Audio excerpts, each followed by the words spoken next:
India's market news headquarters. Cutting-edge analysis.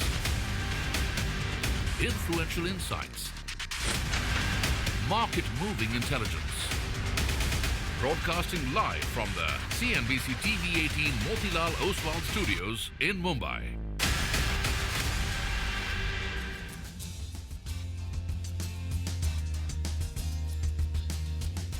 Good morning. You're with us here on a fresh new edition of Bazaar Morning Call. It's a Tuesday morning. We're getting to the thick of things. Yesterday was painful.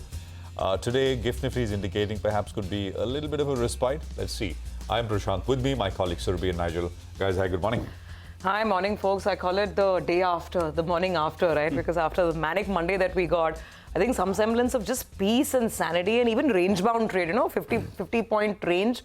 I think traders will be relieved even with that today. Well, that's right. And wishing all our viewers who are joining in a very, very happy Makar Sankranti. And I think it's Pongal as well today. So happy Pongal, happy Makar Sankranti.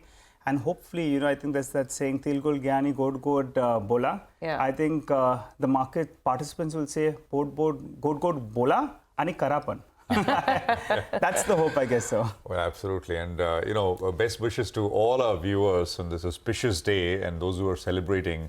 I mean, really the best from the CNBC TV18 team. Just hoping that on a day like today, the market also gives us a bit of a break, right? I mean, I think that's the best that one can hope for after the relentless fall that we've seen over the last sort of many sessions now. Actually, in the last 4 days, you got about a 4% fall on the Nifty Bank. That's been the extent of the quick, swift downdrift. So let's start from the beginning, right? I mean, and the problem, of course, was US and the big macro markets, yields, rates, etc.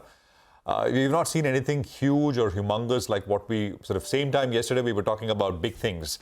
It's more settled. So equities, US equities mixed. S&P was up a little bit. Nasdaq ended about 0.4% lower. The 10-year it was up, but only 3 basis points. We are now up to almost 4.8%. And the dollar index is still there, about 109.42. So, a little bit of a cool off is essentially what we have seen here. Oil prices, we already saw this price in Asia in the morning. So 80.87. This is not good news. We were at about 80. This is not sort of bad news because we were at 81 when we started this morning yesterday. So it's just that, the change from last Friday shows you up about 1.5%. So in that sense, the dollar, equities, the rates, everything is not sort of cooling off or correcting in the favorable direction, but they're all right. Things that you can live with, especially after what we've already seen yesterday. Later today, you've got the two things. The US CPI numbers will be top of mind. Of course, jobs numbers last Friday, the non-farm payrolls data was the big blowout data point. And can this pull in the other direction? We'll see, but don't keep hopes high. Fed speakers, there are 2 Fed speakers on schedule. Remember, the market has already kind of cut back rate cut expectations in 2025 to maybe 1 or 2. If you are to look at consensus expectations. Some, of course, are saying, well, no cuts this year, maybe a hike. So it's kind of moved in that direction. So in that sense, the speakers and what they say should be interesting and important as well. Now, just to look at the levels and where we left off things yesterday. So we ended below the November lows on the Nifty of 23,263. This is the level that we put out yesterday, but it just sort of went hot knife through butter kind of situation. Markets are oversold in the very near term. If you look at simple things like the relative strength index and other indicators, we are oversold. Look at the swing. We are oversold. On the downside, the next levels are to watch out for are 22,935. So, which is the 22,935 and 22,320. These are levels which are going to be important. Resistance comes in at 23,383 and then at 23,490. I think there is, these are the levels, the resistance levels, which one needs to keep an eye out on. Bank Nifty, resistance comes in, again, simply put, at the 20-hourly moving, 20-hourly average, which is 48,799. And then the 40-hourly exponential, which is 49,293. I'm not putting downside levels for the Nifty Bank because it's looking really, really weak. And I mean, if you start to project levels down, I mean, you're looking at 46,000, some putting levels to about 45, which is about 6% away from where we left off yesterday. So not doing that for now. We'll see how things progress. We've already kind of corrected quite a bit. And in the next, 4 days, 5 days, we have the big event of the Trump swearing in. And lots of things are moving, lots of moving parts really here. But the backdrop is the market, which has kind of cooled off quite a bit over the last a few trading sessions, especially 110 points higher. Let's see if this lasts. Surbhi. Okay, absolutely. The markets will just hope for some sanity to prevail. At least, like I said, some range-bound trade also would be perhaps welcome after the mega fall yesterday. So Asian markets are actually mixed. The bias is positive in most of them. Barring Japan, you can see some green on Taiwan. Hong Kong is actually one of the better performing markets today. Japan is now down 2% because it's playing catch up. Japan was shut yesterday while the world was taking in the onslaught of the reality of the US jobs report. So now the catch up in Japan is taking that market, the Nikkei, down almost 2%. Otherwise, things are okay. The US dollar and the US 10-year yield both are still near the recent records that we're talking about, 14-month high for the US 10-year yield. So still around that level, so it's still a bit jittery. For us here, yesterday's slam dunk has now wiped out all of the gains that this market made after the general elections. And we've come back to the level of around 7th of June. So we had that major volatile day, the day the results were announced, and then the recovery. After that, 7th of June was the intraday low, was where we are pretty much at. So let's see if there's going to be a reversal from here or not. The flows picture reiterates one thing, that aside of the FPIs and the domestic institutions, there's still obviously a very large market out there that's not captured in the institutional data. Because despite this kind of domestic institutional buying, which is more than offsetting the FPI selling, look at what the market did yesterday. That's telling you what HNI is doing, ultra HNI is doing, what family offices are doing, and even what direct retail is doing. And that's where the panic is. And that explained the absolute crackdown in the mid-cap market yesterday and over the course of 2025, really, with the mid-cap index sliding well over 10%. So this is where the pain is. It's not the institutional segment. It's the non-institutional participation that's really hurt in this market decline. Anyway, let's now talk about some good news. And I have 2 points here to sort of, bring out. One is inflation. The inflation number that we got yesterday is showing a bit of a cool off, 5.22, which is also a little lower than what our poll was. And there is some respite in both food inflation and in core inflation as well. Food inflation has moved, at least it's moved away from that 9%, ugly headline kind of a number to about 8.39. But we have to keep in mind that these are numbers looking at the rear view, right? We know what's happening with oil prices right now, here and now. So is this really going to cheer the market? No one really knows for sure because we have tariffs to deal with, we have oil prices to deal with, we have geopolitics to deal with. So let's see if this is a sustained trend or not. But for what it's worth, it was at least a decent number. No shocker on CPI inflation. No shocker from HCL Tech either. Pretty decent, more or less in line with numbers. Constant currency, growth is about 3.8%, little shy, just a shade below what the estimates have been, but not too bad. The margin has improved 90 basis points, but that is on expected line, so it's not a very huge positive surprise. Rima was telling us, and this is exactly in line with the poll that she did.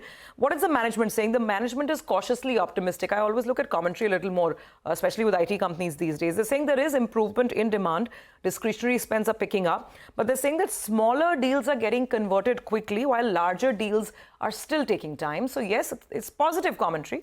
With also a slight tweak of the guidance. The lower band of the guidance has been increased. So now the new guidance is 4.5% to 5% versus 3.5% to 5%. So they've narrowed the guidance and bumped up the lower end of it, which is also good news. So hopefully, once again, it's going to be tech to the rescue, offering some leadership, some respite, and maybe some green to the screen. Well, just going by all the data points that we have, I think select large cap names will start outperforming from here on, and quality mid cap names as well will see a fair bit of interest. Let me go to the wall, in fact, tell you more about that. I think that there could be the smaller cap names that have gone up, not backed by fundamentals, that will still see some pressure. But a large part of the market, which is quality in nature and which will deliver, will do well from here on. However, the global backdrop is a bit of an issue because you have Brent crude prices, the US yields and the dollar index, they're at elevated levels. But just talking about the institutional numbers yesterday, I don't think it is that bad. And I think yesterday and day before as well, the weaker hands got taken out. And I have 2 big points out here. One is, as you all mentioned, the institutionals, they were net buyers in yesterday's trading session. Looking at the FI data, we've been looking at the index futures. Well, yesterday, surprise, surprise, they added more longs than shorts. And in fact, it was quite a sizable number as well. So 2 longs were added for every 1 short position in stock futures. And both these two give me some kind of confidence that maybe today could be a relatively better day. The FI short positions, they have been building onto their shorts and they continue to do that. Even in yesterday's trading session, they added close to around 18,000 short contracts in trade. Clients, they are going the opposite direction. They have been net long and they continue to add those long positions. And just looking at the net long position on the client side and the FI net short positions, there's a similarity to what we saw in June. And that's the level from where the Nifty did bounce up. So the clients in June, well, they were close to 3.3 lakh contracts on the long side. You had them right now, they're at around 3.2 lakh contracts. And the FIs, they were net short by around 3.5 lakh contracts. We're not yet there, but we're still at around 3 lakh contracts odd. So normally when you have both these two extremes playing out, then you get a bit of a bounce just in the near term. The trend is weak, but I think there's a strong case that we see a bit of a bounce, particularly on the headline Nifty index. The FIs, well, in the stock futures, as I said, 2 long contracts added for every 1 short contract. And that data point as well is quite a positive from a stock-specific perspective. The PCR, that's moved to the lower end of the range. So that's another indicator that in the near term, we are relatively oversold. And if you look at the options data as well, 2 strikes come up for you on the screen. Call writing has become too easy, right? 23,200 call. Well, that's off a bit of interest. But what's giving the bulls some kind of heart is that this 22,800 to around the 23,000 odd mark should hold out. And that's where the crucial support comes in at. This is a very, very important mark. The bulls will have to put in a fight. This technical indicator is extremely important. Resistance, going by the options data, comes in at around 23,350 or thereabouts.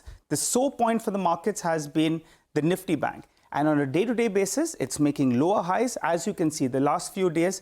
And if you look at the lows, well, it's making lower lows as well, on a day-to-day basis. So the Nifty Bank needs to give up this relative underperformance that we've seen. And let's just pull up the lower highs, because for today's trading session, the important mark that you're looking at is around 48,600. The bulls will want the Nifty Bank to get above this mark to break this trend that we've seen. Okay, all right. Hopefully the bulls will get some sort of a fighting chance today. Let's kick things off with the equity call of the morning. Lawrence Belanco of CLSA says the lack of follow-through buying in December has left the Nifty oscillating around its 200 DMA and threatening support provided by the November-December lows at 23,263 to about 23,460. A break below these support levels will be a bearish signal. Such a move would also support a downside target of 22,000.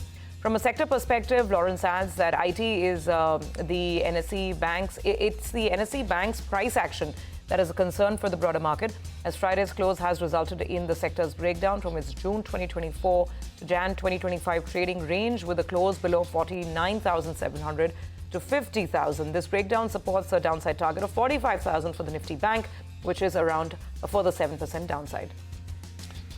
Okay, well, that's Lawrence Belanco. It's a closely watched technical analyst, and we'll be speaking with him in the days to come as well. But that's the view, the latest view coming in from Lawrence.